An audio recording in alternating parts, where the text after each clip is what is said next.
If you're listening to our garage debriefs and stuff like that, there's a few times we thought, well, if we could have been in this point right now, what we know right now, at the end of pre-season testing, we'd be in such a better position to move forward. But during a race weekend, we're really restricted on tyres. We've only got 6 tyres to do the whole weekend, and that's obviously 3 races, so there's 3 tyres already gone.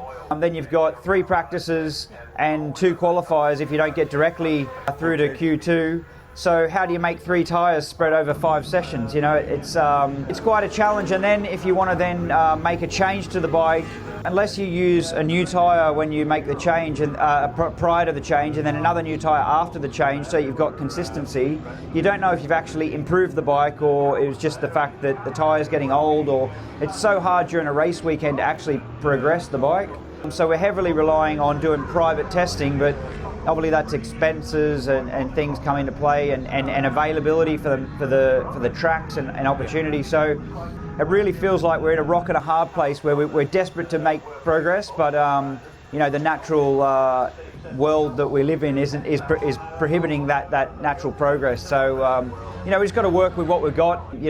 Everyone's positive and still eager to continue performing and go forward. So we just have to keep our heads up and keep fighting.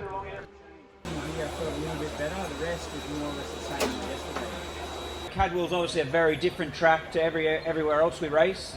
We had great results at Donington, so you think, oh, let's just bash the Donington settings in, but obviously Cadwell very different from Donington. It's not going to just quite work like that. So we just persevered, played around with the bike, tried to make it better, trying to make it more compliant over the bumps, and we did actually make the bike work better over the bumps, but subsequently lost some grip. There are so many levels of adjustment you can make with our bikes, and we're always striving for perfection. But I think in any case, the Honda isn't as strong as it has been this year. With the latest spec of tyre, seems to have sort of robbed the Honda a little bit of performance. But then on given moments, you see, the Honda can be there.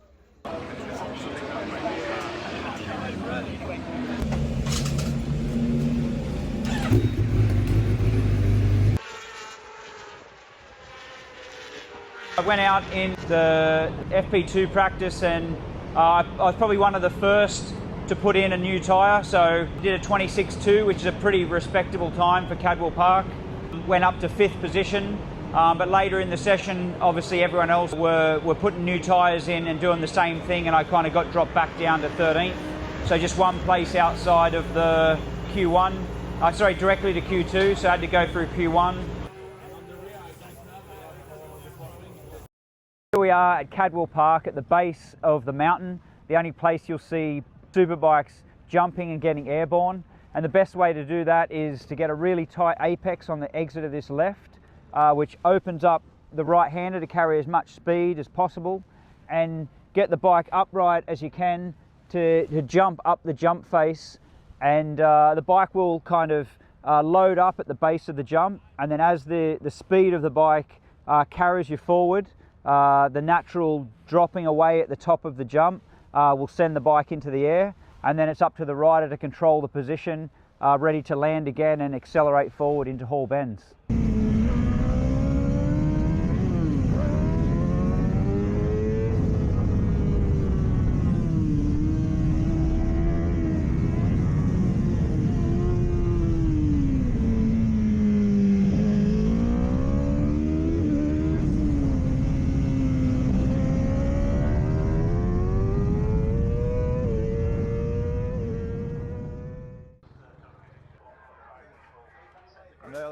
Josh, welcome to Cadwell Park. It's a great place to be for a superbike.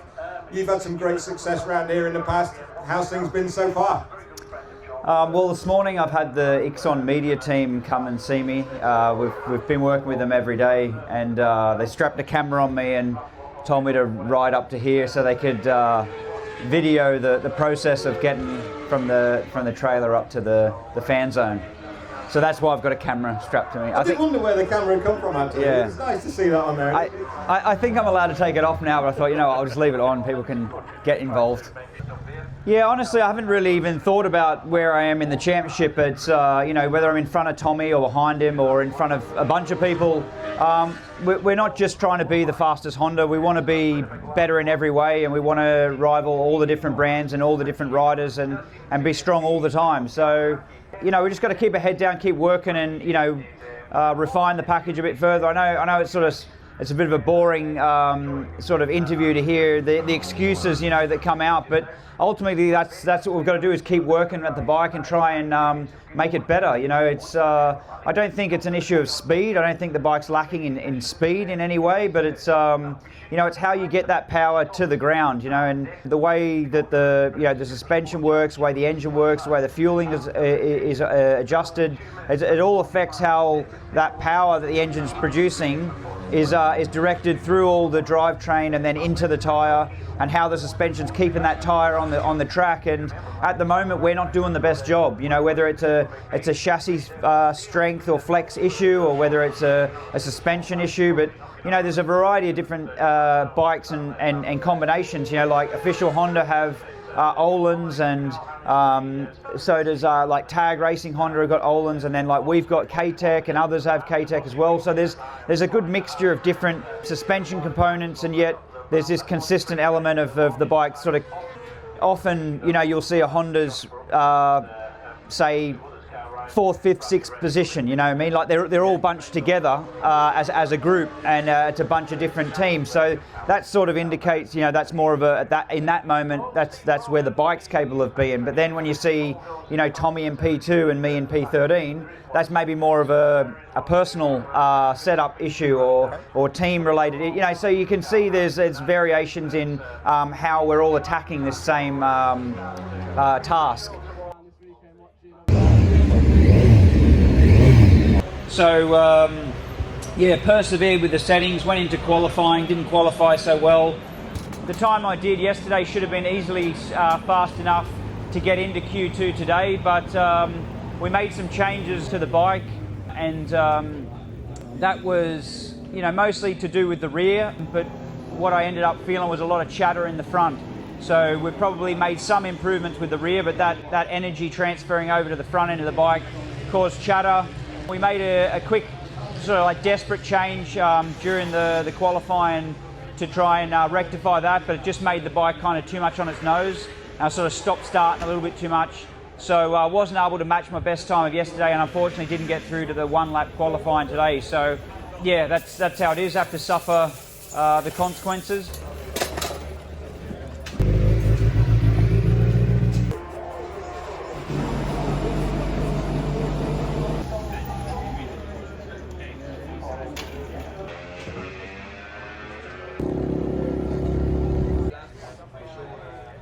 We're here at Cadwell Park. We had Friday practice as an extra to get set up and get the bike working. We actually had a really good first run on Friday. I was sitting about 3rd in the times, so really good start. And then we kind of hit a bit of a low point, no real progression with the bike and set up, and kind of dropped a few places down. And then, yeah, we've just been working through FP1, FP2, FP3, you know, trying a few different settings with the bike, and, you know, trying to see if we can bridge that gap back to where we need to be.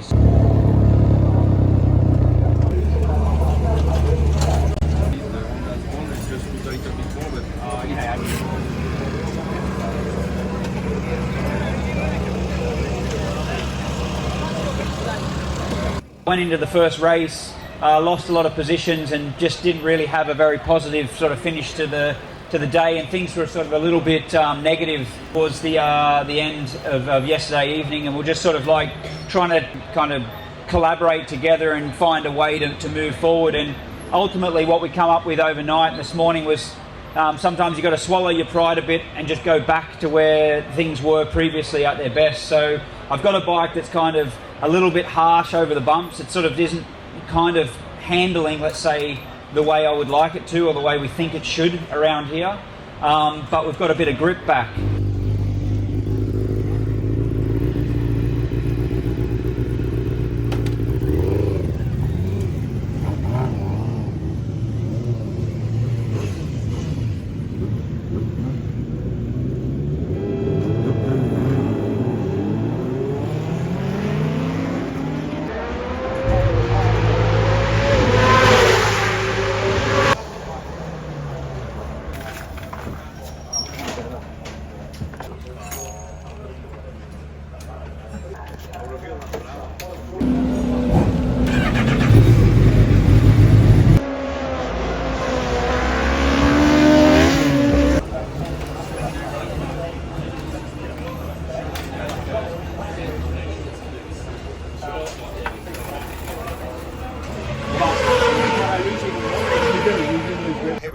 stop me waffling. Excellent. Racing Hondas, Josh Brookes.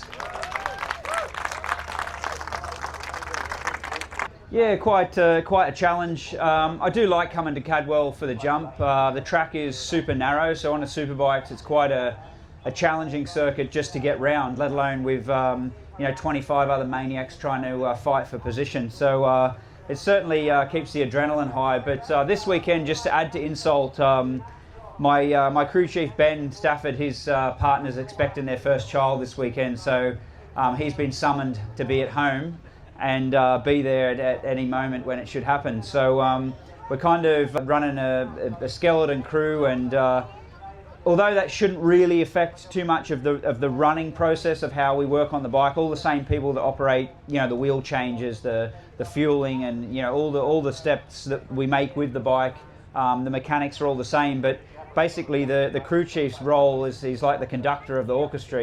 He's making those final decisions, listen to what I've got to say, listening to what the data technician is reporting about the movements of the suspension and how the bike's working, and then basically, filtering out all the noise and just making a calculated decision on which way we're going to go next with the bike.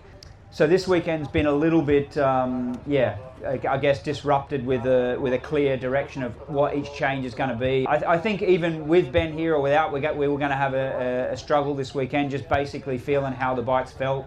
The bike seems to be working well somewhere like Donington, where the grip level's up and the track's quite smooth. When we get to places that have been bumpy, like Cadwell Park, and here, for example, somewhere there's like a lot of undulations, Brands Hatch similar.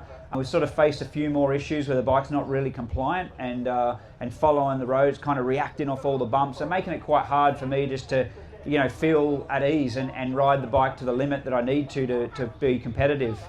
But so then you think, oh, okay, Thruxton shouldn't be too bad, but that's like a low grip circuit, and the Yamahas have been clearly great around there for years. We went in optimistic, hoping that we'd be able to, make the bike work well, but for whatever reason, it just didn't come there. So we're sort of, we've been riding on a bit of low self-esteem lately, but we're trying, to build on that. I'm certainly trying to jump as high as I can to entertain the crowd to make up for the lack of race results. But thanks guys.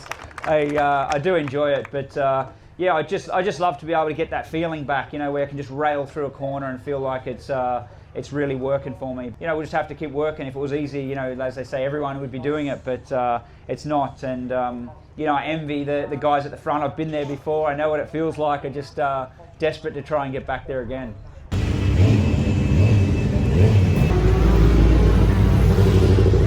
Obviously today, with the sun out, the track temperatures come up a lot, so the track's very greasy, and it is really easy to make a mistake. There's a lot of crashes today in general, and quite a few in our race, and I think it's just the track temperature coming up and the tyres just sort of like feeling a little bit sort of slippery on the surface, and it's a little bit harder to maintain the speed and the position without a fall.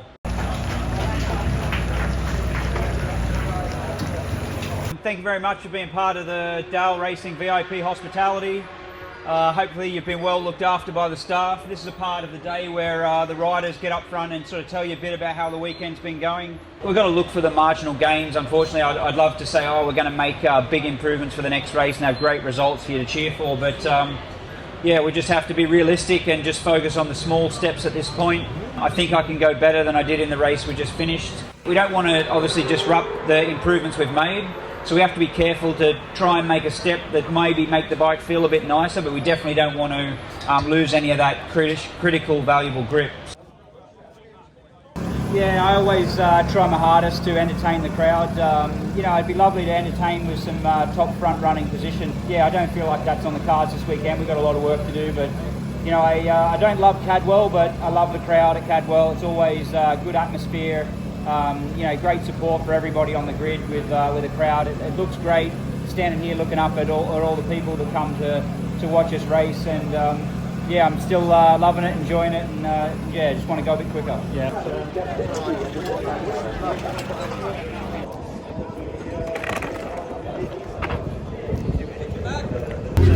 Come on, let's feel comfortable.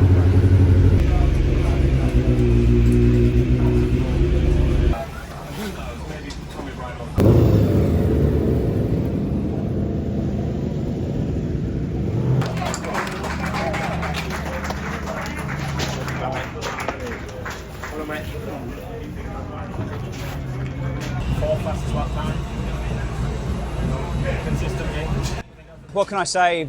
Emotional roller coaster this weekend. Started out on Friday quite strong in the first session. We obviously had the test, the extra test, so a 4-day weekend.